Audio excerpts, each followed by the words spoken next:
नमस्कार साथियों, चैनल हिंदी विषय एवं साहित्य में आप सभी का हार्दिक अभिनंदन है। और आज हम पढ़ने जा रहे हैं मुक्तिबोध द्वारा रचित कविता अंधेरे में। यह हमारे नेट परीक्षा के पाठ्यक्रम में है। साथ ही साथ उनकी 3 कविताएं हैं, भूल गलती, दूसरी है ब्रह्म राक्षस और तीसरी अंधेरे में। ये तीनों ही कविताएं हमारे पाठ्यक्रम में लगी हुई हैं। और यह इनका जो काव्य संग्रह है चांद का मुंह टेढ़ा है, गजानन माधव मुक्तिबोध। तो ये तीनों ही कविताएं इनके काव्य संग्रह चांद का मुंह टेढ़ा है में संकलित हैं। वर्तमान में इस तरीके से पूछा जा रहे हैं प्रश्न नेट परीक्षा में कि कौन सी कविता कौन से संकलन में है, तो ये भी आपको ध्यान रखना है। इसमें कुल 24 कविताएं हैं और अंधेरे में जो कविताएं है यह सबसे लंबी कविता है। अंधेरे में सबसे लंबी कविता है और यह इसकी अंतिम कविता है। जब मैंने आपको मुक्तिबोध से संबंधित फर्स्ट कक्षा मैंने आपकी ली थी, तभी मैंने आपको कहा था कि यदि आप मुक्तिबोध की कविताओं को समझना चाहते हैं तो थोड़ा सा उनके जीवन के विषय में जानिए। उनकी जो कविताएं वो साधारण भावबोध वाली कविताएं नहीं है। जितना सरल आपको ये लग रहा है कि कमरे में अंधेरे में लगाता है चक्कर, ये इतना सरल है नहीं। इसके विशिष्ट अर्थ हैं, इसमें रहस्यात्मकता भी है, प्रतीकात्मकता भी उनकी कविताओं में है, बिंब विधान भी किया गया है। इन सब को समझने के लिए, क्योंकि अति बौद्धिक जो लोग होते हैं ना, उनको समझने के लिए थोड़ा सा आपको गहराई से विचार करना पड़ता है। यह देखिए एक कविता है, जैसे कि उदाहरण के लिए हम देखते हैं सुभद्रा कुमारी चौहान जी की जो कविता है, खूब लड़ी मर्दानी वो तो झांसी वाली रानी थी। बहुत ही सरल कविता है ना। उसमें भी विशिष्टता है, उसका भी एक काव्य सौंदर्य है, लेकिन वह याद होने वाली, जिसको लय पे नाद युक्त नाद सौंदर्य से युक्त अच्छी कविता है जो याद हो जाती है। लेकिन अंधेरे में कविता जो है यह नाद सौंदर्य से युक्त लय और तुकांत वाली कविता नहीं है कि इसको आप याद कर लेंगे या इसमें गाने जैसे भावों, नहीं। यह कवि की अंतर्मन की गहराइयों में व्याप्त जो उनके प्रश्न हैं, उस उनके अंतर्मन की गहराइयों में व्याप्त जो आक्रोश है समाज के प्रति, लोगों के प्रति, बदलते हुए परिवेश के प्रति, उनके अंदर की जो घुटन है, उनके अंदर का जो अकेलापन है, वो अपने जो प्रश्न है जिनके उत्तर उनको नहीं मिल पा रहे, उस ऊहापोह में जाए तो उनके आंतरिक मन की अभिव्यक्ति हैं उनकी कविताएं। मुक्तिबोध की कविता अंधेरे में को शुरू करने से पहले हम थोड़ा सा मुक्तिबोध की कविता से संबंधित महत्वपूर्ण तथ्यों को जानेंगे, थोड़ा सा परिचय प्राप्त करेंगे मुक्तिबोध के जीवन के विशिष्ट क्षणों के विषय में। वैसे उनका जीवन परिचय मैं आपको फर्स्ट वीडियो में दे चुकी हूँ, लेकिन मेरी ऐसी आकांक्षा है कि उस फर्स्ट वीडियो को मैं डिलीट करके दोबारा से आपको पूरा एक वीडियो थोड़ा सा विस्तृत आपके लिए बना के आपके समक्ष प्रस्तुत करूँ।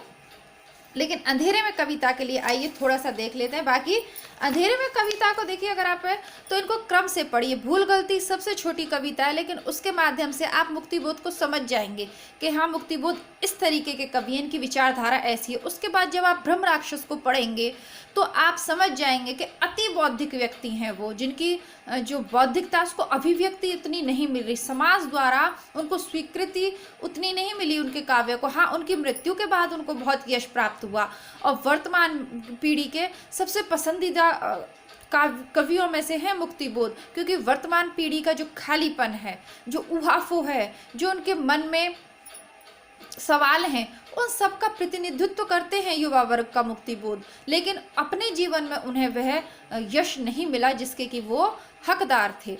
तो ये सब उनकी कविताओं में व्यक्त है। दूसरा, मैंने आपको दोनों कविताओं में विस्तार से समझाया है। अगर आपने वो वीडियोस नहीं देखे हैं तो देख लीजिएगा, और पहली बार ये वीडियो देख रहे हैं तो भी समझ लीजिएगा कि ये हमने अभी नई कहानी के विकास यात्रा हम पढ़ रहे थे, स्वतंत्रता बाद की जो कहानी है उसमें भी हमने पढ़ा कि स्वतंत्रता के बाद भारत की स्थिति वह नहीं थी, वह सुंदर भारत माता का चित्र उभर के नहीं आया लोगों के सामने जैसी कल्पना की थी। बल्कि उसके बाद तो क्या हुआ, पाकिस्तान का विभाजन हुआ, उसके बाद युद्ध, एक चीन द्वारा, एक पाकिस्तान द्वारा जो आक्रमण हुए, उन युद्धों का सामना किया, अराजकता की सी स्थिति आ गई, दंगे फसाद, जातीय वैमनस्य, समाज में मतलब नैतिक मूल्यों का पतन हो रहा था। ये सारी चीज़ें हमने नई कहानी के विकास में पढ़ी थी, क्योंकि 50 से 60 के दशक में वो नई कहानी विकसित हुई है। तो वही चीज़ कविता में में भी है, क्योंकि देखिए कविता लिखने वाले कहानीकार लिखते तो साहित्यकार ही है ना, तो ये बेचैनी मुक्तिबोध में भी है। मुक्तिबोध सामान्य कवि नहीं है कि चीज़ों को बस देखा और वर्णन कर दिया, वो उनको दिल से महसूस करते हैं। जीवन की तमाम समस्याओं को मुक्तिबोध ने स्वयं अनुभव किया है, वो उस दौर से गुजरे हैं। उनका मन जहाँ चीत्कार कर उठता है, वो चीज़ों का विरोध करना चाहते हैं, उन्हें सब गलत लगता है, लेकिन फिर भी वो आशावादी हैं। मुक्तिबोध फिर भी आशावादी हैं उनके, कहाँ जरूर बदलाव आएगा। अगर इतनी बुरी परिस्थिति से हम निकल आए तो इसमें भी बदलाव आएगा। तो उनके उस अति बौद्धिक मन की एक पुकार है ब्रह्म राक्षस, और वैसा ही कुछ देखने को मिलेगा हमें अंधेरे में।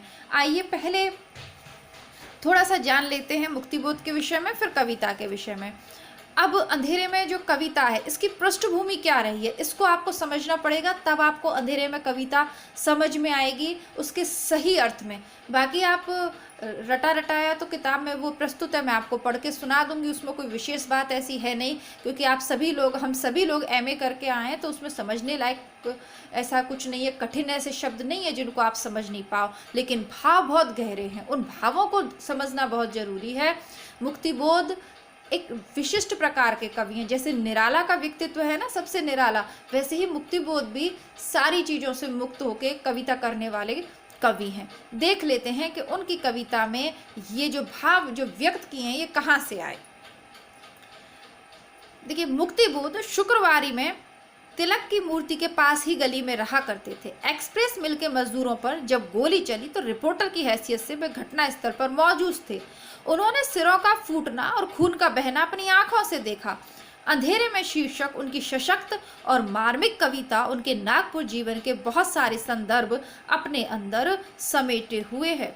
मुक्तिबोध का सारा समय साधारण श्रमशील लोगों के बीच और पत्रकारिता और राजनीतिक साहित्यिक बहसों में बीतता था। समझ रहे हैं आप, क्योंकि मुक्तिबोध ने अपनी आंखों से देखा है उन सारी चीजों को। अब ये जो बात है ये तो स्वतंत्रता के बाद की बात है ना, तो क्या हमने ऐसी भारत माता का चित्र कल्पित किया था? क्या इसके लिए हमने इतना संघर्ष किया था? नहीं। यानी स्थितियां बहुत बदतर हो गई थी एकदम से जब हमें स्वतंत्रता मिली उसके बाद की। और ये थोड़ा सा इनका भी है। नागपुर में उन दिनों कृष्णानंद सोक्ता की सनसनीखेज साप्ताहिक नया खून निकालते थे। मुक्तिबोध उसी में कुछ कॉलम लिखने लगे। यह पत्र बड़ी निर्भीकता से मजदूरों का पक्ष लेता था और भ्रष्ट तत्वों का पर्दाफाश करता था। इसमें मुक्तिबोध ने कई जोरदार स्केच लिखे। इसी काल में उनकी कामायनी एक महत्वपूर्ण आलोचनात्मक कृति प्रकाशित हुई। इसमें उन्होंने प्रसाद के रत्न स्वर्ग आदि प्रतीकों को लेकर उन्हें बुजुर्गबाजी का अंतिम मुमूर्षु कवि कहा है। दूसरे मार्के की चीज उनकी एक लेखक की डायरी थी जो जबलपुर की वसुधा में धारावाहिक रूप से निकलती रही। एक साप्ताहिक की डायरी शीर्षक से भारतीय ज्ञानपीठ से अभी अभी प्रकाशित हुई है। यह एक साहित्यिक की डायरी, ठीक है, ये बहुत महत्वपूर्ण है रचना। तो ये सबके विषय में मैंने आपको खैर प्रथम वीडियो में बता दिया है। तो ये हो गया अंधेरे में का जो मूल विचार कहाँ से आया, क्योंकि इन्होंने ये खूनी आंदोलन है ना, ये सब अपनी आंखों से देखा। अब देखते हैं अंधेरे के विषय में थोड़ा सा। चलिए कविताओं के विषय में देखते हैं। यहाँ से देखते हैं, आधुनिकतम छंद में शब्द स्वर और पदगतियां परंपरा से हटकर एक नवीन असाधारण व्यक्तित्व और विशिष्ट व्यंजन की सृष्टि करते हैं। कौन? मुक्तिबोध। मुक्तिबोध के सारे प्रयोग विषय वस्तु को लेकर हुए हैं। यह कुछ उनकी सीमा भी है और एक भारी विशेषता भी कि उनके विषय वस्तु बड़ी महत्वशील है, विशिष्ट है, अलग है, अनोखी है। ऐसी किसी कवि ने उनसे पहले रचना नहीं की थी इस विषय वस्तु को लेकर। तो विषय वस्तु अलग है उनकी।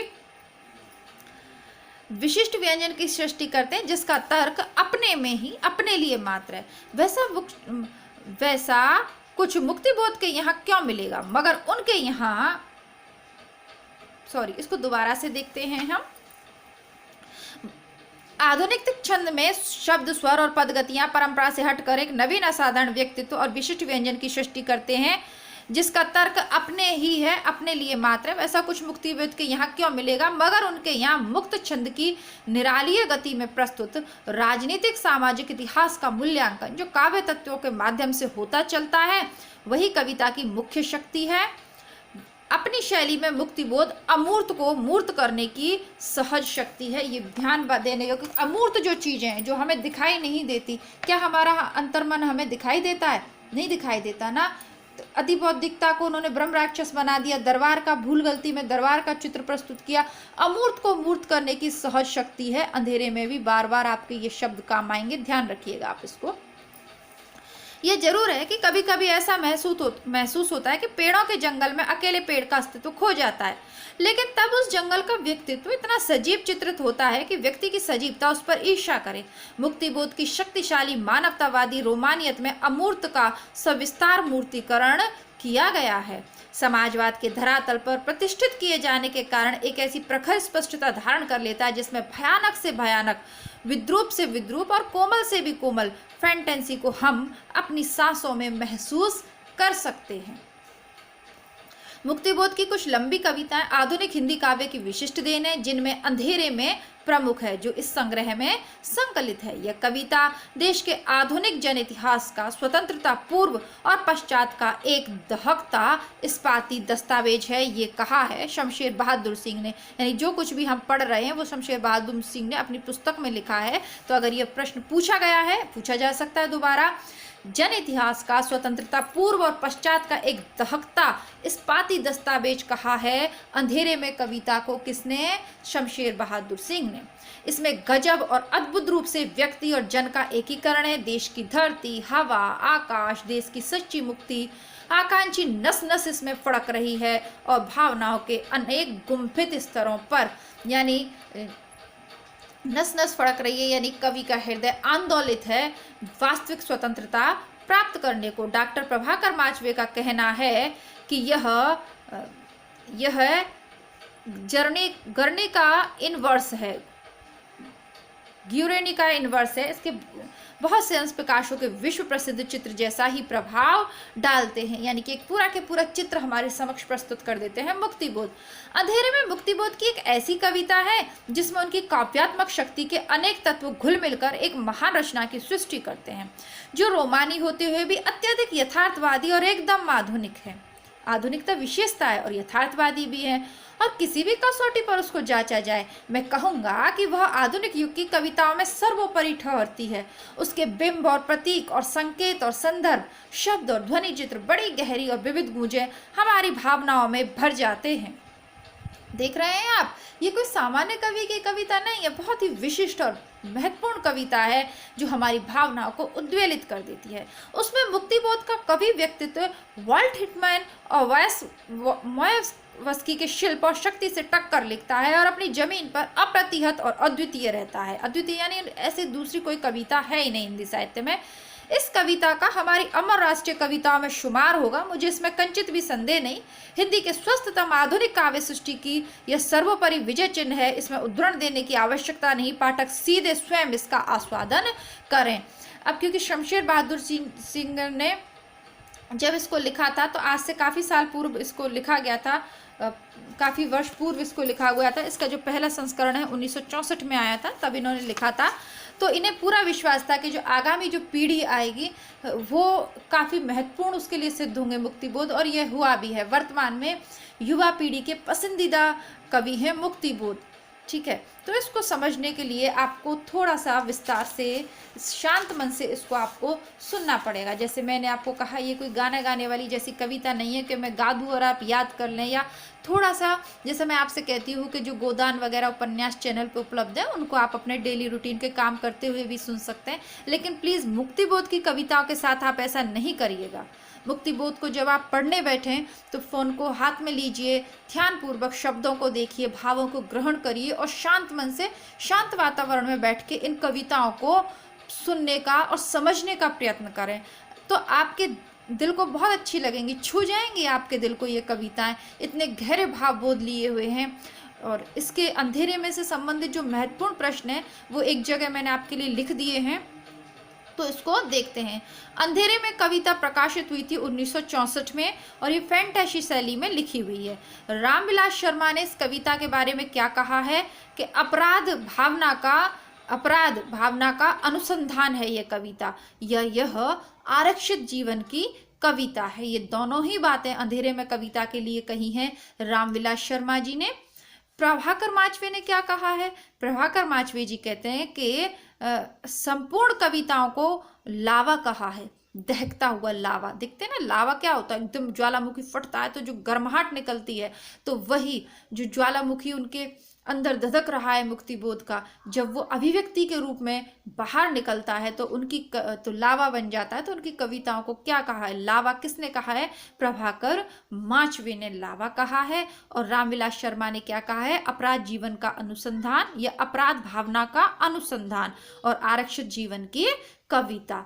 ठीक है। नामवर सिंह ने क्या कहा है? नामवर सिंह ने अंधेरे में कविता को अस्मिता की खोज कहा है। निर्मला जैन ने इसे अंतःस्थल का विप्लव कहा है। जब हमारे अंतर्मन में विद्रोह उठता है ना, चीत्कार जाते हैं, किसी चीज को, किसी दृश्य को, किसी परिस्थिति को हम अस्वीकार कर देते हैं, हमारा मन नहीं मानता वो करने के लिए, लेकिन हम कुछ कर नहीं पाते, हमें पता है कि ये गलत हो रहा है। हमने बहुत मेहनत से एक सुंदर महल तैयार किया और जब वो महल टूटता है ना हमारी आंखों के सामने, तो अंदर मन में जो कलेश उठता है ना, तो वो उसको उस कलेश का चित्रण है ना। उन्होंने जो सुंदर भारत का चित्र बनाया था, जब वो मूर्ति खंडित हो रही है अपनी आंखों के सामने, वो भारतीय लोगों को, जैसे कि जो सरकार उस समय आई उसके द्वारा जो दंगों को जिस निर्ममता पूर्वक कुचला जा रहा था, मजदूरों की जो हालत थी, श्रमिकों की जो हालत थी, देश की जो हालत थी, उसे देख के जो उनके अंतर्मन की चीत्कार है वो उनकी कविताओं में परिलक्षित होती है। और कैसे अंधेरे में कविता में अमूर्त का मूर्तिकरण किया गया है, भावों को जिंदा किया गया है। शमशेर सिंह जी कहते हैं जन इतिहास का दहकता इस्पाती दस्तावेज, जिसको हम पूर्व में देख चुके हैं। रमेश कुंतल मेघ कहते हैं कि यह लोक जीवन का जासूस है कविता। इंद्रनाथ मदान कहते हैं यह आत्म संशोधन का अनुसंधान है, ये अपने अंतर्मन का अनुसंधान है। अब मुक्ति बोध को क्या कहा जाता है? गहन अनुभूति और तीव्र इंद्रिय बोध का कवि कहा जाता है। यानी सहज अनुभूति के कवि नहीं है वो, सहज, वो गहन अनुभूति और तीव्र इंद्रिय बोध के कवि हैं मुक्ति बोध। और रामस्वरूप चतुर्वेदी जी ने अपनी किताब में लिखा गया है कि एक बड़े कलाकार की स्केच बुक जैसा लगता है, चांद का मुंह टेढ़ा है, यह काव्य संग्रह एक बड़े कलाकार की स्केच बुक जैसा लगता है। स्केच बुक से तात्पर्य समझ रहे हैं आप? स्केच बुक में क्या होता है? बहुत सारे चित्र ही तो होते हैं जिनके माध्यम से चित्रकार अपने भावों की अभिव्यक्ति करता है। तो इसी प्रकार उनकी कविताओं में मूर्तिकरण किया गया, चीजों के बिंब बनाए गए हैं, प्रतीकात्मक तरीके से उन्हें व्यक्त किया गया है। ऐसा लगता है कि एक चित्र, सुंदर सा चित्र हमारे सामने प्रस्तुत कर दिया है, लेकिन विद्रूप से विद्रूप स्थितियों का, कठिन से कठिन स्थितियों का यथार्थपूर्ण चित्रण मुक्ति बोध ने कर दिया है। आशा करती हूँ कि अब तक मैंने जो आपको समझाया अंधेरे में लेके कविता को, मुक्ति बोध को लेके, वो आपको समझ में आया होगा, क्योंकि इन सब चीज़ों को समझे बिना आप अंधेरे में कविता को तो नहीं समझ सकते। ठीक है। जैसे कहते हैं ना कि जब हमें किसी मान लीजिए कि हमें पेड़ को काटना है, तो बजाय पेड़ पे दो व्यक्तियों को एक जैसी कुल्हाड़ी दी और उनको टाइम भी एक साथ दिया, एक व्यक्ति गया सीधा पेड़ को जल्दी जल्दी काटने लग गया, और दूसरा व्यक्ति गया जाके उसने अपनी कुल्हाड़ी को धार दी, घिसता रहा और उसके बाद उसने पेड़ को काटना शुरू किया। अब वो जो व्यक्ति पहले से धकाधक पेड़ को काटने लग रहा था ना, वो सोचता है यार कैसा मूर्ख है, टाइम वेस्ट कर रहा है अपनी, इसको लग रहा है घिसने कुल्हाड़ी को। लेकिन जब उसका समय, मान लीजिए 10 मिनट का समय था, जब समय पूरा हुआ तो देखा कि जो व्यक्ति कुल्हाड़ी को धार देने लग रहा था उसने तो ढेर लगा दिया, और जो व्यक्ति शुरू से काटने लग रहा था ना धकाधक, उसको लग रहा था कि यार ये तो टाइम वेस्ट कर रहा है, वो थोड़ी लकड़ियां काट पाया। और जीत कौन सा गया? प्रतियोगिता कौन सा व्यक्ति जीत गया? जो उसने अपनी कुल्हाड़ी को धार दी। कहने का मतलब है कि किसी भी काम को करने से पहले जो उसमें तैयारी उसकी बहुत अच्छे से कीजिए। उसने अपनी कुल्हाड़ी को इतना पैना किया, उसको धार दी कि जैसे ही उसने पेड़ पे किया तो एक साथ बहुत सारी लकड़ियां काटने में, बहुत कम समय में बहुत सारी लकड़ियां वो काट पाया। इसी प्रकार जब भी हम किसी कविता को पढ़ते हैं, जब भी मैंने आपको मुक्ति बोध को पढ़ाया है तो उनके विषय में आपको बताया है, इतनी विस्तार से इसलिए पढ़ाया कि ये मैं आपकी जो बुद्धि रूपी कुल्हाड़ी है ना, उसको धार दे रही हूँ, उसको बिल्कुल तीखा कर रही हूँ। कोई जैसे ही कविता आपके सामने आ जाए, व्याख्या करने की ज़रूरत नहीं पड़े मुझे, आप स्वतः ही समझ जाएं। ठीक है। और सबसे अच्छी व्याख्या आप करें इसकी, सबसे अच्छे से आप अपने स्टूडेंट को इसे समझा पाएं कक्षा में खड़े होके, और थोड़ा सा अगर मुझे याद कर लेंगे तो इससे बड़ा इनाम मेरे लिए क्या होगा, है ना। चलिए शुरू करते हैं। कविता अंधेरे में बहुत लंबी कविता है, तो इसको आप 1 या 2 कक्षाओं में पूरा होने की आशा मत कीजिए। वैसे 2 कक्षाओं में हो जाए तो अच्छी बात है, लेकिन काफ़ी लंबी कविता है। जैसा कि मैंने कहा कि धैर्यपूर्वक इसको पढ़िएगा। अब मुक्तिबोध जी क्या कहते हैं। मुक्तिबोध के जीवन के अंतिम क्षणों में लिखी हुई कविता है, और उनकी बड़ी इच्छा थी कि उनकी मृत्यु के बाद इस कविता को जरूर प्रकाशित कर दिया जाए। थोड़ी बहुत कमी रह गई है उसको पूर्ति करके, लेकिन किसी भी लेखक का इतना साहस नहीं हुआ कि वो इस कविता को मतलब ये वाली कविता तो पूरी है, जो उनकी अधूरी कविताएं थी उनको पूरा करे। तो एज इट इज उनकी कविताओं को प्रकाशित किया गया।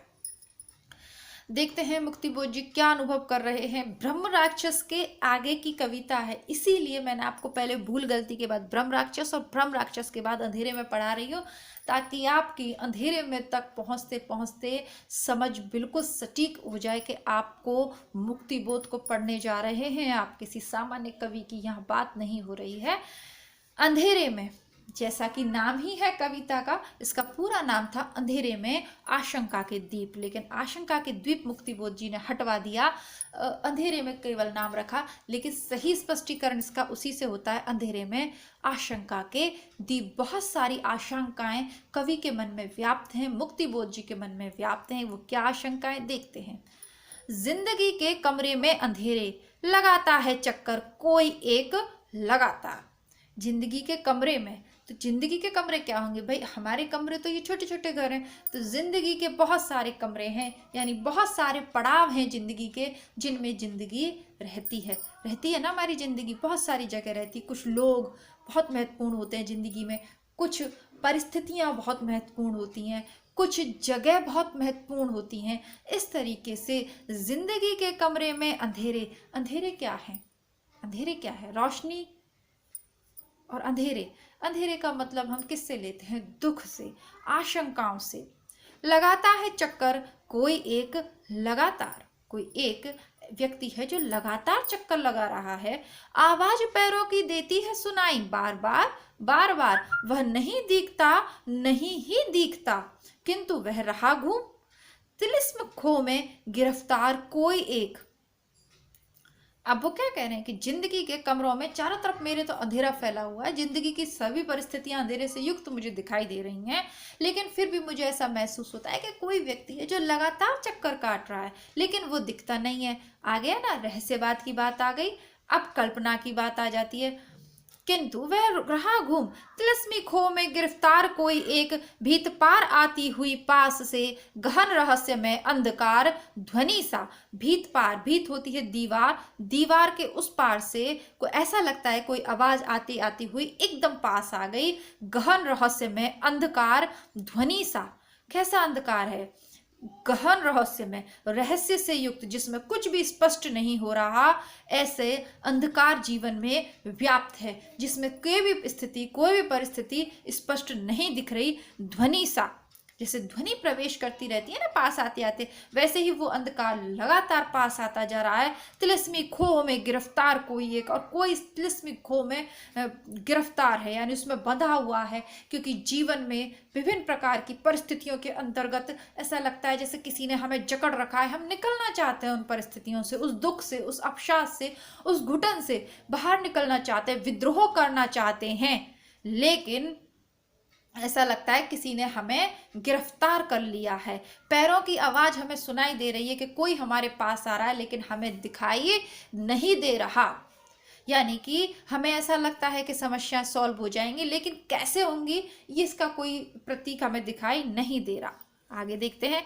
अस्तित्व जनाता अनिवार्य कोई एक, जो अस्तित्व जनाता, जो अपने अस्तित्व को जनाता यानी प्रकट करता हुआ, है ना, प्रकट करता हुआ, अनिवार्य कोई एक, कोई है, मुझे लग रहा है। मुक्तिबोध कहते हैं कि लग रहा है कि कोई आ रहा है, परंतु कौन आ रहा है इसका स्पष्ट नहीं हो पाता ये बात। और मेरे हृदय की धक धक पूछती है वह कौन। और मेरा हृदय की जो धक धक होती है ना, किसी भी, जब भी हम कोई रहस्य में, तिलिस्मी इस तरीके की, उसमें सोचिए अंधेरे में गुम हो जाए, तो हृदय की धड़कनें स्वतः बढ़ जाती हैं तो वो बढ़ी हुई धड़कन पूछती है, क्या पूछती है? वह कौन सुनाई जो देता है पर नहीं देता दिखाई?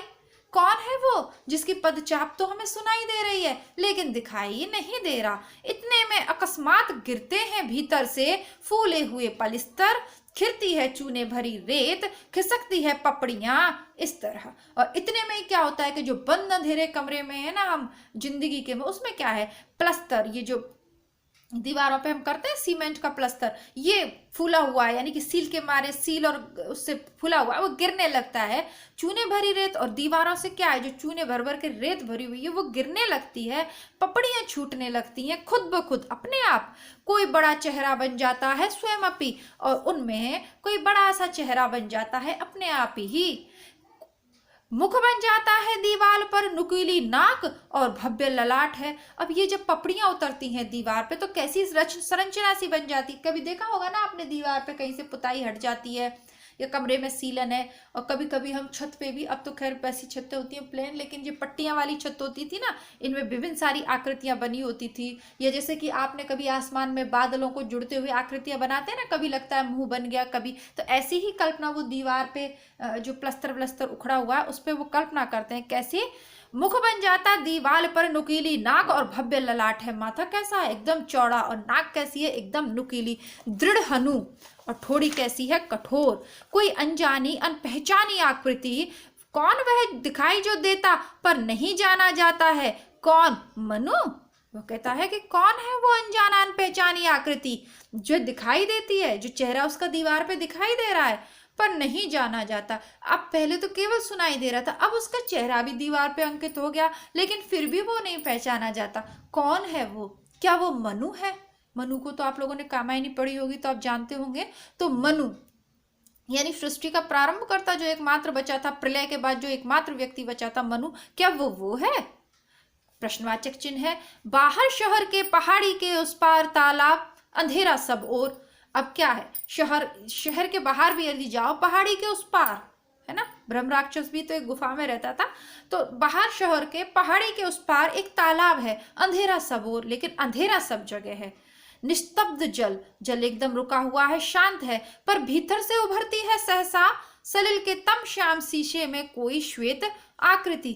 अब देखिए कमरे की दीवारों पे भी एक आकृति उभर रही है। अभी हमने क्या देखा कि वो एक कमरे में बंद है, उसमें भी एक आकृति उभर रही है, लेकिन वो पहचान नहीं पाता और अंत में कहता है कि आप मनु हो। अब वो शहर के बाहर की चित्रण करता है, यानी पूरे परिवेश का धीरे धीरे मुक्तिबोध चित्रण करते हैं। शहर के बाहर भी एक तालाब है, जल वहां पे बिल्कुल शांत है, लेकिन उसमें भी एक सहसा अचानक ही एक आकृति उभर आती है।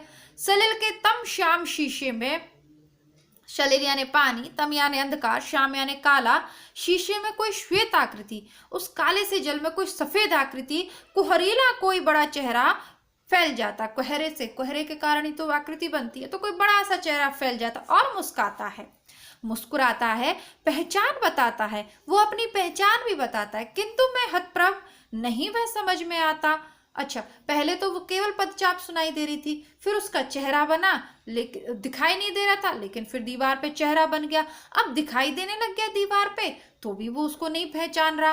अब वो अपनी पहचान बता रहा है, किंतु मैं हतप्रभ, नहीं वह समझ में आता। लेकिन वो अपनी पहचान बता रहा है तो भी मैं हतप्रभ, आश्चर्यचकित होकर देख रहा हूँ, लेकिन मेरी समझ में नहीं आता। ऐसा मुक्तिबोध कहते हैं। अरे अरे, तालाब के आसपास अंधेरे में वन वृक्ष चमक उठते हैं हरे हरे अचानक। अब तालाब के आसपास क्या है? बहुत बड़ा वन है, उसमें हरे हरे अचानक से पेड़ चमक उठते हैं। वृक्षों के शीश पर नाच नाच उठती हैं बिजलियां। बिजली, इतने ऊंचे ऊंचे पेड़ हैं, कैसा लगता है आसमान से कड़कड़ाने वाली बिजली उसके ऊपर नाच रही है। शाखाएं डालियां झूम कर झपट कर चीख एक दूसरे पर पटकती हैं, सिर की अकस्मात। अब क्या होता है, जब बहुत तेज, आपने देखा होगा ना, झंझावत आता है तो सारे वृक्ष आपस में एक दूसरे से ऊपर पत्तियां हिलती हैं तो टकराते हुए से प्रतीत होते हैं। और ये सारे वृक्ष यदि बहुत ऊंचे ऊंचे हों और विशाल वन हो और उसमें सारे वृक्ष एक दूसरे से टकरा रहे हो भयंकर तरीके से, तो कैसा लगता है? चीत्कार मच रही है, एक दूसरे पर सिर पटक रहे हैं, क्योंकि ऊपर का ही तना तो देखिए हिलता नहीं है, मजबूत होता है, ऊपर का ही तो हिलता है पत्तियां। वृक्षों के अंधेरे में छिपी हुई किसी एक तिलिस्मी खो का शिला द्वार खुलता है धड़ से। अब यह वही रहस्यात्मकता को वो अनुभव कर रहे हैं। ठीक है। तो देखिए मेरा हाइलाइटर है ना, मैं रख के बैठती हूँ लेकिन बार बार गुम हो जाता है, पता नहीं कहाँ गुम हो जाता है। अब ये हाईलाइट कर लीजिएगा आप आगे जो पंक्तियाँ आने वाली, क्योंकि ये परीक्षा में पूछी हुई हैं। हाइलाइटर को ढूंढने के चक्कर में थोड़ा सा वीडियो हिल गया। देखिए तो अब वो क्या कर देख रहे हैं, किसका, वन का एक चित्र उन्होंने खींचा। तिलस्मी खो का शिलाद्वार, शिलाद्वार यानी पत्थरों का द्वार खुलता है धड़ से, यानी एक तिलस्मी गुफा है वहां पे वन में, उसका शिलाद्वार धड़ से खुलता है।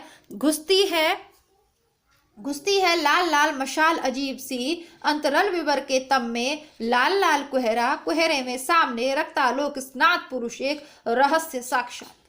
यह शायद 2017 के जो नवंबर वाला पेपर है उसमें पूछी हुई है शायद। देखिए मैं निश्चित नहीं कह सकती, लेकिन इसको पूछे हुए ज़्यादा समय नहीं हुआ है, क्योंकि ये पेपर मैंने अभी देखा था जब आपको सॉल्व करवा रही थी पुराने पेपर पर। मैं ये थोड़ा सा याद नहीं आ रहा कि कौन से साल का है, आप लोग देख लीजिएगा, बस इसको हाईलाइट कर लीजिएगा, पूछी हुई है ये। फिर क्या होता है, उस वन में एक गुफा है, तिलिस्मी गुफा है, उसका शिलाद्वार, उसका जो द्वार है वो बड़े से पत्थर से बंद किया हुआ है या पत्थर का बना हुआ है। तो जैसे वो एकदम से पत्थर हटता है धड़ से और खुल जाता है। घुसती है लाल लाल मशाल अजीब सी, और उसमें लाल लाल जलती हुई रोशनी मशाल किसी कुछ अजीब सी घुसती है। अंतराल विवर के तम में, और जो तम है अंधकार में है, अंतराल विवर के तम में लाल लाल कुहरा, अंदर से लाल लाल कुहरा सा निकलता है। कुहरे में सामने, उस कुहरे में क्या होता है, रक्तालोक स्नात पुरुष एक रहस्य साक्षात। रक्तालोक, ऐसा लगता है कि लाल रंग के लोक से नहाया हुआ स्नात पुरुष एक सहरस, कोई एक बड़ा सा पुरुष, भयंकर सी पुरुष की आकृति लाल लाल रंग की अचानक से उसमें से निकल उठती है।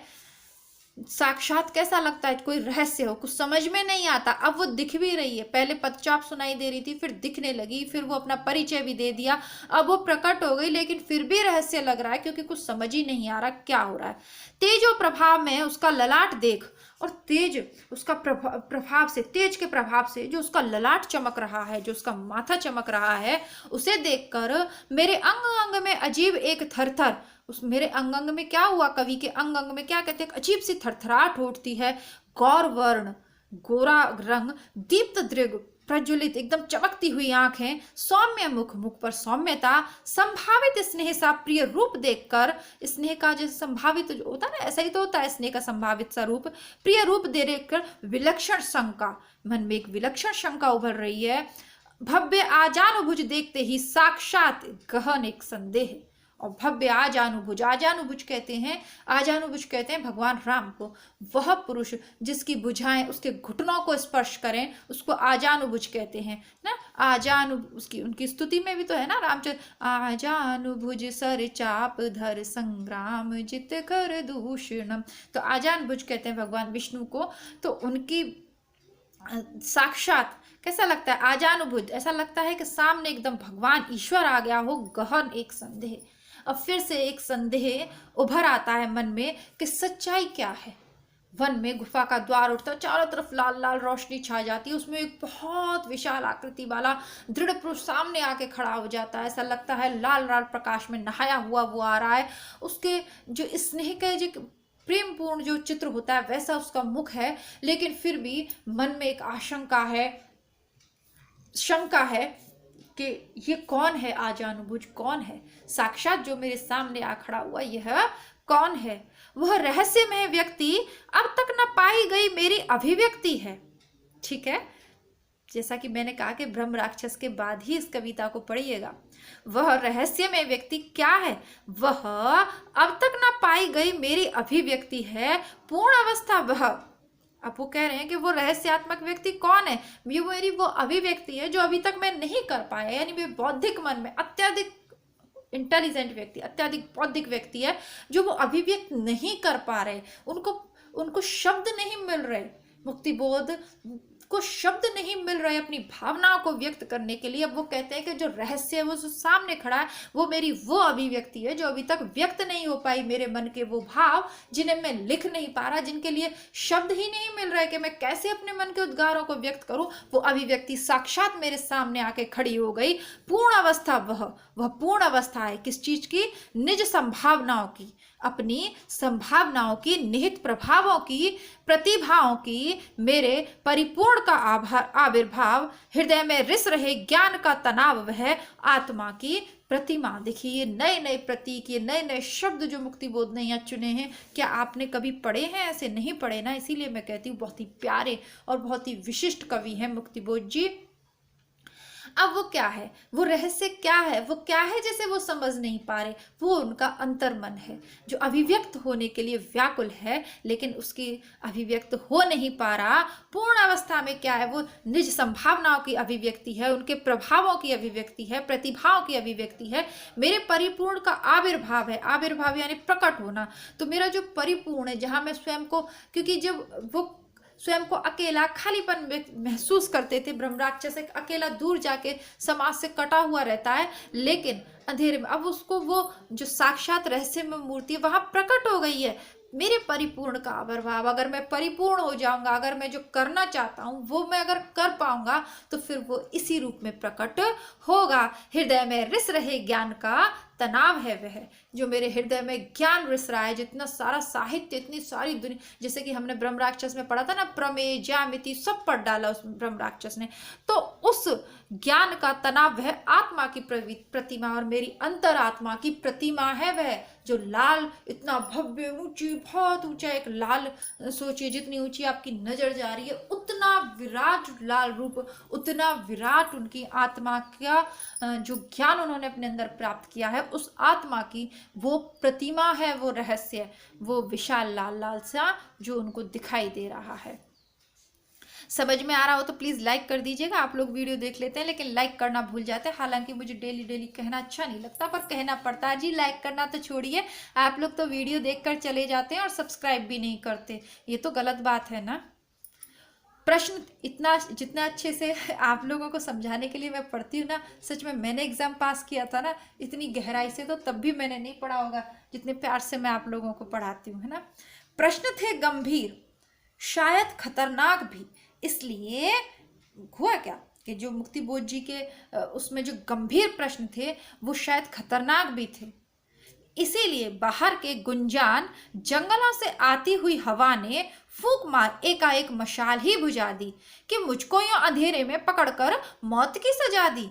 अब क्या कहते हैं मुक्ति बोध, क्योंकि उनके मन में जो प्रश्न थे ना वो खतरनाक थे। अगर वो प्रश्न सामने खड़े होके वो उस समय जो शासन व्यवस्था थी अगर उससे वो करते तो खतरनाक थे, यानी क्रांतिकारी विचारों से ओतप्रोत थे वो जनजीवन के लिए। इसलिए बाहर के गुंजान जंगलों से, इसलिए जो बाहर से यानी जो बाहरी व्यवस्थाएं थी ना, सामाजिक व्यवस्था उस समय थी, फूंक मारकर एक मशाल ही बुझा दी कि अंधेरे में पकड़कर मौत की सजा दी, और मुझे यूं अंधेरों में पकड़कर मौत की सजा दे दी, है ना, मौत की सजा दी। अब देखिए इसको अलग अलग लोग अलग अलग तरीके से व्याख्यायित करते हैं, लेकिन मैंने जितना भी मुक्तिबोध को जाना है, मुक्तिबोध को पढ़ा है, शुरू में आपको भी परिचय पढ़ाया मैंने इसीलिए ताकि आप लोग मुक्तिबोध जी को समझ जाएं। और मैं आपको दोबारा कह रही हूँ कि जो फर्स्ट वाला वीडियो मैंने इनके जीवन और कृतित्व से संबंधित बनाया उसको डिलीट करके मैं दोबारा बनाऊंगी, चाहे उस पर कितने भी व्यूज हों। अब आपको एक प्रसंग मैंने उसमें बताया था कि एमपी सरकार ने इनकी एक कृति थी जिसको कि बैन कर दिया था, आपको ये पढ़ाया था शुरू में। अब क्योंकि उसमें था साहित्य इतिहास के कुछ प्रश्न संस्कृति से संबंधित, उस प्रश्नों को मुखर रूप से इन्होंने उठाया था, और मुक्तिबोध इतने बौद्धिक व्यक्ति थे कि एक एक शब्द के हजारों हजारों व्याख्या अर्थ करने वाले थे। तो जब इन्होंने उन प्रश्नों को अपनी किताब में उठाया तो सरकार को लगा कि विद्रोह हो जाएगा, ये तो जो लोग जिन लोगों से बैठकर अपना इतिहास लिखवा लेते हैं ना, बैठ के सरकार अपनी निगरानी में इतिहास लिखवाती है कि ऐसा लिखो। अभी हमारे जो कोर्स में सिलेबस में जो बुकें लगी हुई है छोटे बच्चों में, हिस्ट्री जो पढ़ाई जा रही है, बार बार उस पर विवाद उठते हैं। उसमें महाराणा अकबर को महान शासक बना दिया और महाराणा प्रताप को बहुत छोटा सा स्थान दिया। हालांकि राजस्थान के लोगों के लिए महाराणा प्रताप का नाम सुनते ही खून खौल उठता है, हमारा नसों में खून दोबारा बहुत जल्दी जल्दी दौड़ने लगता है तीव्र गति से। लेकिन बार बार ये आवाज उठती रही है कि दोबारा से उस इतिहास को लिखा जाना चाहिए, जो सच्चाई है उसको लिखा जाना चाहिए, ठीक है। लेकिन उसी प्रकार जब मुक्तिबोध की जब वो बुक छपी थी उसको सरकार ने बैन कर दिया। यदि उसमें कुछ ऐसा नहीं था तो उसे बैन क्यों किया गया? क्यों? क्योंकि वो मुक्तिबोध को दबाना चाहते थे, और उसी के बाद मुक्तिबोध को पक्षाघात का अटैक आया, हार्ट अटैक उनको आया मुक्ति बोध को, उसके बाद घुट गए वो कहीं ना कहीं, क्योंकि उनका अति बौद्धिक मन की अभिव्यक्ति नहीं हो पा रही थी। उसी का प्रसंग मुझे लगता है कि इसीलिए उन्होंने ये रचना लिखी है। बाकी आप इसको विभिन्न तरीके से समझ सकते हैं, अलग अलग लोग अलग अलग इसकी व्याख्या करेंगे। मेरे लिए ये वही प्रसंग है, मैं उसी अर्थ में करती हूँ। प्रश्न थे गंभीर शायद खतरनाक भी, इसलिए बाहर के गुंजान जंगल से आती हुई हवा ने, यानी उस सत्ता ने फूंक मारकर एकाएक मशाल ही बुझा दी, यानी मेरी कृति बंद करवा दी कि मुझको यहाँ अंधेरे में पकड़कर मौत की सजा दी। इसीलिए तो जेलों में बंद कर दिए जाते हैं जो लोग सत्ता के, जो मदांध सत्ता होती है ना, जिसको अपने विरुद्ध सुनने का साहस नहीं होता सच को, वो लोग क्या करती है, ऐसे क्रांतिकारियों की, ताकि समाज में विद्रोह ना उठे, लोग उस सच्चाई को जान ना पाए, दबा देती है, पकड़कर काल कोठरियों में बंद कर देती है और उसी में वो दम घुट के रह जाती है।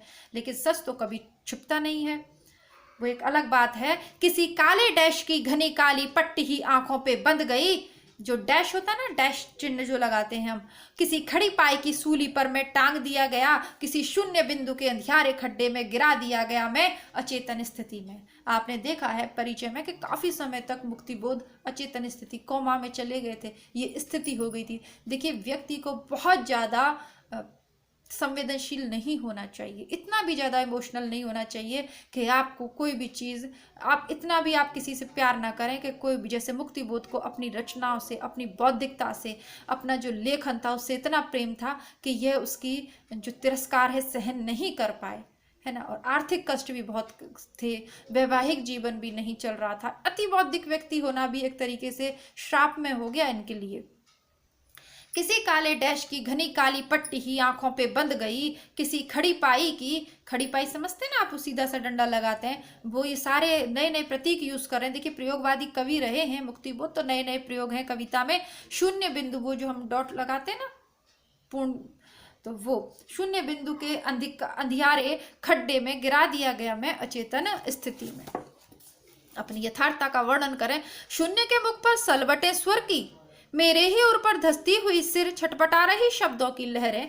अब शून्य के मुख पर सलबटे स्वर की, मेरे ही उर पर, उर यानी होता है हृदय, छाती, धसती हुई सिर पर, मेरे ही हृदय में, सिर में धसती हुई छटपटा रही शब्दों की लहरें। अब मेरे दिमाग में अनेकानेक शब्द आ रहे हैं। कवि कहता है कि बहुत सारे शब्द हैं, मेरे बहुत शब्द हैं जिनके माध्यम से मैं अभिव्यक्ति करना चाहता हूँ, किंतु वो सब छटपटा रहे हैं, अंदर धस रहे हैं, सिर में, मेरे हृदय में धसे जा रहे हैं। मेरे हृदय में क्यों?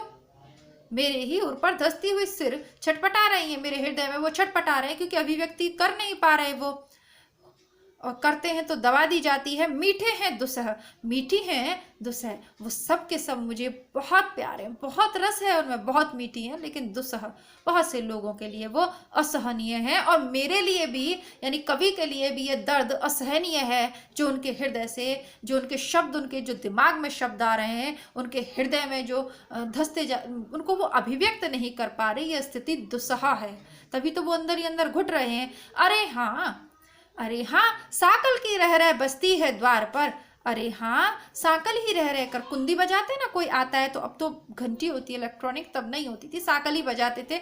बसती है द्वार पर, कोई मेरी बात मुझे बताने के लिए ही बुलाता है, और ऐसा लगता है कि कोई मुझे मेरी बात बताने के लिए अपने पास बुला रहा है कि बाहर आओ गेट पर। हृदय को सहला मानो किसी जटिल प्रसंग में, सहसा होठों पर होठ रख, कोई सच सच बात सीधे सीधे को कहने को तड़प जाए, और फिर वही बात सुनकर धस जाए मेरा जी।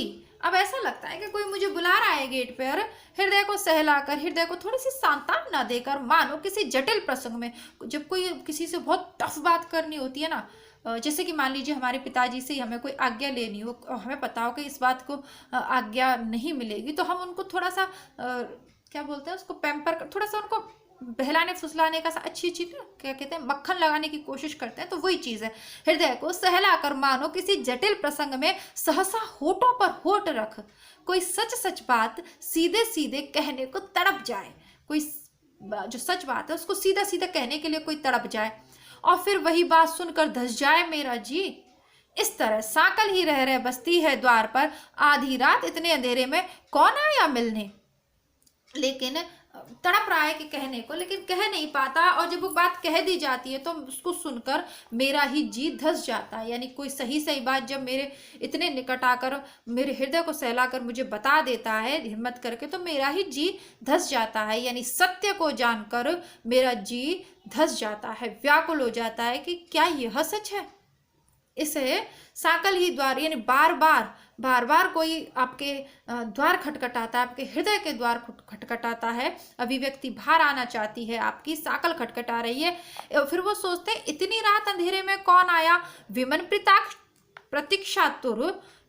प्रतीक्षातुर कुहरे में घिरा हुआ, द्युति में मुख वह प्रेम भरा चेहरा। ये कौन है जो प्रतीक्षा में आतुर है, कुहरे में घिरा हुआ है, द्युति में प्रकाश से युक्त मुख वह प्रेम भरा चेहरा, वह प्रेम से परिपूर्ण चेहरा, भोला भाला भाव। पहचानता हूं बाहर जो खड़ा है यह वही व्यक्ति है, जी हाँ, जो मुझे तिलिस्मी खो में दिखा था, अवसर अनअवसर पहचानता हूं। अब कवि कहता है कि ये जो बार बार मेरे हृदय के द्वार की जो सांकल खटखटा रहा है ना, अभिव्यक्ति को बाहर लाने के लिए, मैं पहचानता हूँ ये कौन है, ये वही व्यक्ति है, हाँ जी हाँ, ये वही व्यक्ति है जो तिलिस्मी खो में दिखा था, अवसर अनअवसर। तो वो कौन सा, अभी हमने एक रेड सा चित्र आपके सामने, लाल सा चित्र प्रस्तुत किया था ना उस खो के बाहर, कौन था वो, अभी पढ़ा था ना हमने, रहस्यमय व्यक्ति अब तक न कर पाई गई मेरी अभिव्यक्ति है। प्रथम आप इसको देखिएगा, 1 नंबर डाल लीजिएगा अभिव्यक्ति, दूसरा कह रहे हैं वह अवसर अनअवसर। दूसरा क्या है, अब दोबारी बार उनको वो क्या लग रहा है, अवसर अनअवसर प्रकट जो होता ही रहता, मेरी सुविधाओं का न तनिक ख्याल कर, चाहे जहां चाहे जिस समय उपस्थित, चाहे जिस रूप में, चाहे जिन प्रतीकों में प्रस्तुत, इशारे से बताता है, समझाता रहता है, हृदय को देता है बिजली के झटके। अरे उसके चेहरे पर खिलती हैं सुबह, गालों पर चट्टानी चमक पठार की, आंखों में किरणली शांति की लहरें। अब वो दूसरा क्या क्या समझते हैं, अब दूसरी बार अवसर और अनअवसर, मौके होते हैं ना जीवन में, कई बार मौके जब आप स्वयं को अभिव्यक्त कर पाए, कवि मन स्वयं के विचारों को प्रकट कर पाए, ऐसे अवसर चाहे जब प्रकट होते हैं, लेकिन वो सुविधा का ख्याल नहीं रखते, अवसर अनअवसर उसकी सुविधा का भी ख्याल नहीं रखते कि वो इस समय अभिव्यक्त कर पाएगा या नहीं, या सही है, कुछ भी ख्याल नहीं रखता। गालों पर चट्टानी चमक पठार की, आंखों में किरण लीरी शांति की लहरें, उसे देख प्यार उमड़ता है अनायास। और जब ऐसा कोई अवसर मिल जाता है अभिव्यक्त करने का स्वयं को, तो प्यार उमड़ता है, लगता है दरवाजा खोलकर बाहों में कस लूं, हृदय में रख लूं। ऐसे अवसर को मैं क्या करूं, क्योंकि अभिव्यक्ति देखिए, जो व्यक्ति जिससे प्यार करता है उसके सामीप्य में उसको सबसे ज्यादा सुख मिलता है, शांति मिलती है। अब कवि का मन, एक साहित्यिक का मन रचना करना चाहता, अभिव्यक्त करना चाहता है, जैसे ही उसको ऐसा कोई अवसर मिलता है तो उसे कैसा लगता है, बाहों में कस लूं, हृदय में रख लूं, घुल जाऊं, मिल जाऊं, लिपट कर उससे। परंतु भयानक खड्डे के अंधेरे में आहत और छत विछत में पड़ा हुआ हूं, शक्ति ही नहीं कि उठ सकूं जरा भी। यह भी तो सही है कि कमजोरियों से ही लगाव है मुझको। अब लेकिन वो तो अंधेरों में, जिंदगी के जो अंधेरे कमरे हैं ना, उनके भयानक खड्डों में गिरा हुआ है। अब इतना सामर्थ्य नहीं रही कि उस अवसर का लाभ उठा सकें, यानी उस अवसर से गले मिल सकें, यानी अभी उस अवसर का लाभ उठा सके, इतनी सामर्थ्य ही नहीं रही उसके अंदर। अब क्या कर सकता है वो, हाँ है ना, क्योंकि अब तो अंतिम सी उनकी स्थिति है, ये उनके अंतिम समय की कविता है अंधेरे में, तो अब उनमें इतनी कमजोरी भी है, तो इतनी क्षमता ही नहीं रही। इसलिए टालता हूँ उस मेरे प्रिय को, कतराता रहता हूँ, डरता हूँ उससे। इसलिए क्या करता है कवि, कहता है इसलिए मैं उस अवसर को टालता रहता हूँ, यानी जो अभिव्यक्ति के अवसर मिले उनको मैं टालता रहता हूँ, कतराता रहता हूँ, डरता हूँ उससे।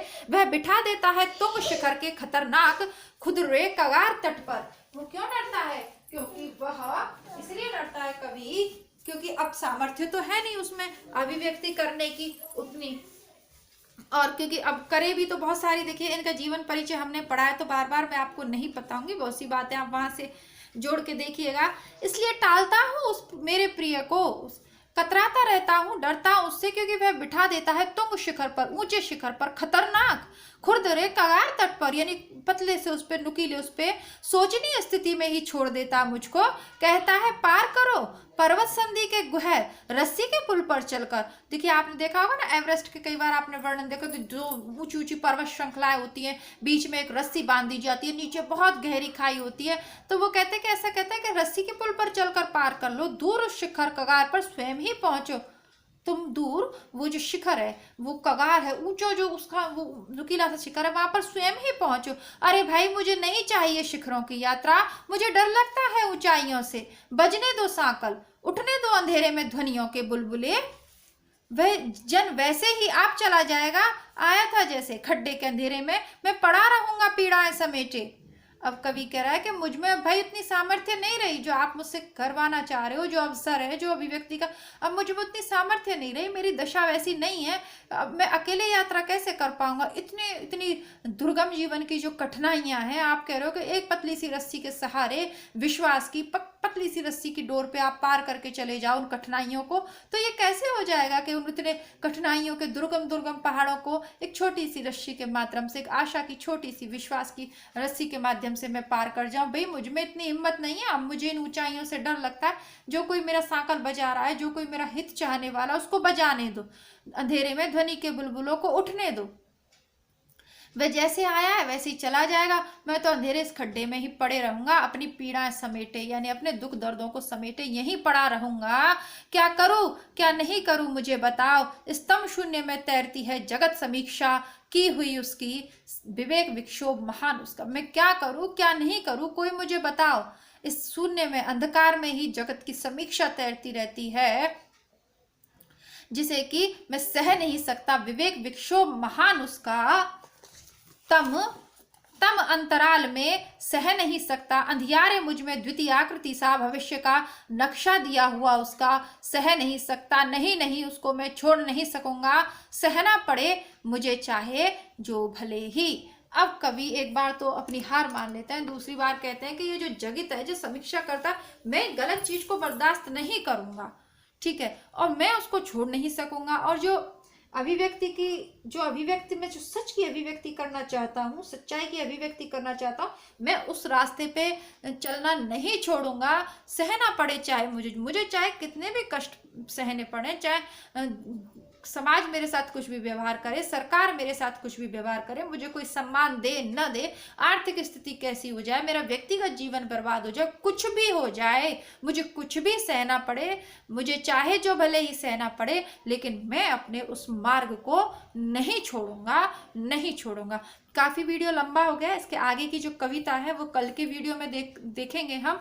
आशा करती हूँ आपको ये समझ में आया होगा और उस भावबोध को आप समझ पाए होंगे, जिस कारण जो मैं आपको समझाना चाहती हूँ और जिस कारण आप मेरे चैनल से जुड़े हुए हैं, ठीक है। इसी के साथ आप वीडियो को लाइक करना ना भूल जाइएगा, और अच्छा लगे तो मित्रों तक शेयर कर दीजिएगा, नहीं अच्छा लगे तो कोई बात नहीं, कमेंट बॉक्स में कमियां बता दीजिएगा। और बाकी शॉर्टकट्स की उम्मीद आप मुझसे मत कीजिएगा, है ना, क्योंकि मैं पहले भी कह चुकी हूँ कि शॉर्टकट के लिए बहुत सारी गाइड मार्केट में अवेलेबल हैं, और क्योंकि मैं जब तक मतलब मुझे सेटिस्फेक्शन नहीं मिलता तब तक मैं किसी चीज़ को आप तक नहीं पहुँचाती हूँ, ठीक है। तो इसी के साथ मिलते हैं कल की कक्षा में, तब तक के लिए नमस्कार, धन्यवाद, जय हिंद।